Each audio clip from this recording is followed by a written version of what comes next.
What's up, guys? It's On&Off football.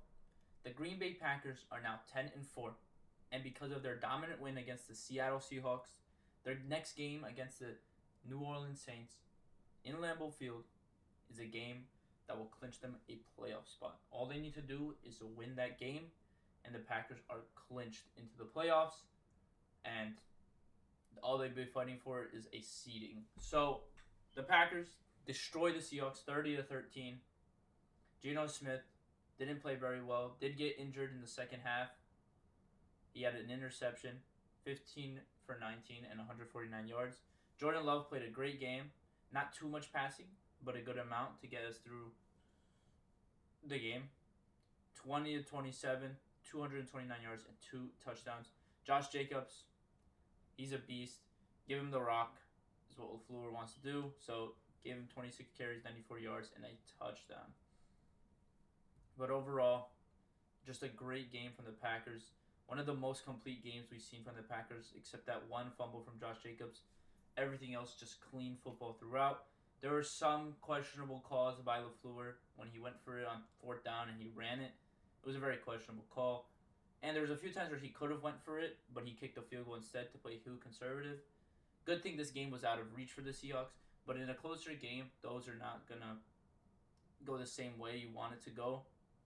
Those are the times where you have to go for it, where you gotta be risky, high risk, high reward. LaFleur just plays too conservative. He's got to learn, especially when it comes to the playoffs, how to play for the game. Because there's many times where the Packers didn't go for it, or they just haven't made the right decision on the down they were supposed to, and they lose the game because of it. It will bite them later on in the game, and it's because it was just not great coaching throughout that drive. But overall, great game for the Packers, 30-13. And with this, the Packers do play the Saints on Monday Night Football in Lambeau Field. And they can clinch the playoffs. Yes, like I said, the Packers are one game from clinching the playoffs. All they have to do is win, and they're in. It's crazy how last year the Packers were literally in a win and in the last week. And there's already 3 weeks left, and the Packers can clinch their spot in Week 16. It's crazy to think that this team is going to be 11-4 if they beat the Saints, and it's crazy to think that this team has come such a long way from being 9-8 to 11-4 in Week 16. But it's honestly, props to Matt LaFleur. Give him his flowers. Give Jordan Love his flowers. The defense has been playing phenomenally. If you look at the defensive stats against Seattle, it was just amazing throughout the game. There were a total of 7 sacks on defense. 7. And the Packers had 2 interceptions.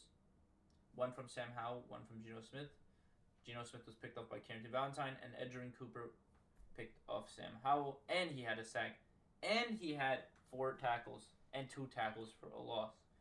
Phenomenal game from Edgerrin Cooper. He just came back from his hamstring injury. What a game. I love to see it. He was such a steal in the draft, but we all knew this. Overall, a great game from the Packers. Nothing else more you can say. Packers just dominated. They gave up that one rushing touchdown to Zach Charbonnet, which I was kind of disappointed on because nobody could get him. He just ran around the edge and scored a touchdown. JSN, we knew that he was going to be overutilized, and he had 10 receptions for 83 yards. But no touchdowns for any receivers in that game. Just one rushing touchdown. And the Packers they purely just dominated them. But yeah, Packers play the Saints. I expect a lot of run game in that Saints game because Josh Jacobs, he's going to get that heavy load. And the Saints defense is just not really good against the run. The Saints defense isn't good in general. But Jordan Love, I expect him to not throw as much as he was before until the playoffs. Because, again, the playoffs it's where it all matters. And LaFleur's got to make different calls and different changes to his schemes. But for now, it is Josh Jacobs' playground. And we can expect Josh Jacobs to get the rock over 20 carries a game. At least, I can see him going over 25 carries a game every game from now. But I expect Josh Jacobs to do most of the work. But yeah, just a dominant game Christian Watson 3 for 56 with that incredible catch and that incredible throw from Jordan Love. Josh Jacobs 4 for 42. Romeo Doubs only had 3 catches for 40 yards, but 2 of those catches were for a touchdown. His first touchdown, he just muscled his way through to the end zone. And the last touchdown to make it 30-13 was incredible. Just an incredible catch from Romeo Doubs. I don't know how he caught it. I was in shock when he caught it. But yeah, the Packers are looking really good. They're looking like a top 5 team right now. They might have lost against the Lions, but that game was extremely close.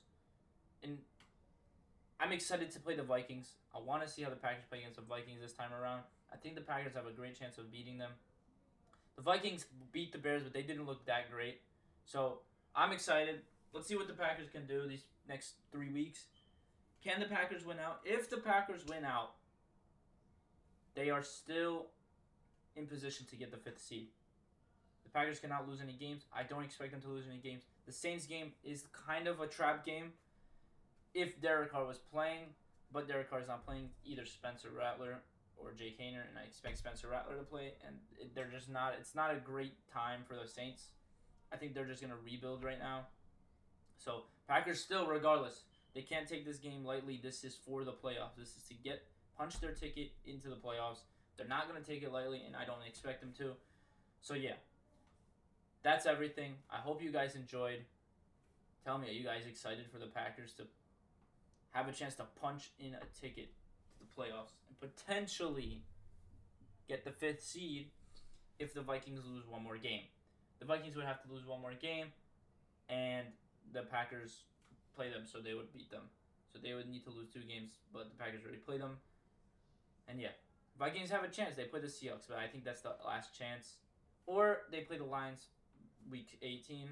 So either one, the Packers really have a good shot of getting the 5th seed. But the 5th seed is out of their reach if the Vikings beat them in week 17.